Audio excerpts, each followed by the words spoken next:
दोस्तों, क्या आपको भी किसी को यौन करते देखते समय यौनिंग होती है, मतलब कि उबासी आती है ना? पर ये क्यों होता है?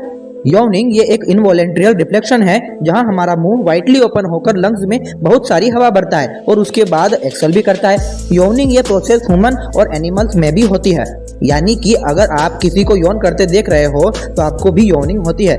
और एक स्टडी के मुताबिक यह माना गया है कि ये एक अच्छी बात है, यानी कि कॉन्टेंशियस यौनिंग से एम्पैथी और बॉन्डिंग रिफ्लेक्ट होती है, और जिनको कम यौनिंग होती है उस इंसान में एम्पैथी कम होती है, यह माना गया है। जैसे बहुत लोगों को किसी को रोते हुए देखकर भी रोना आ जाता है और किसी को हंसते हुए देखकर भी हंसना आ जाता है, और ये यौनिंग भी उसी की तरह होता है।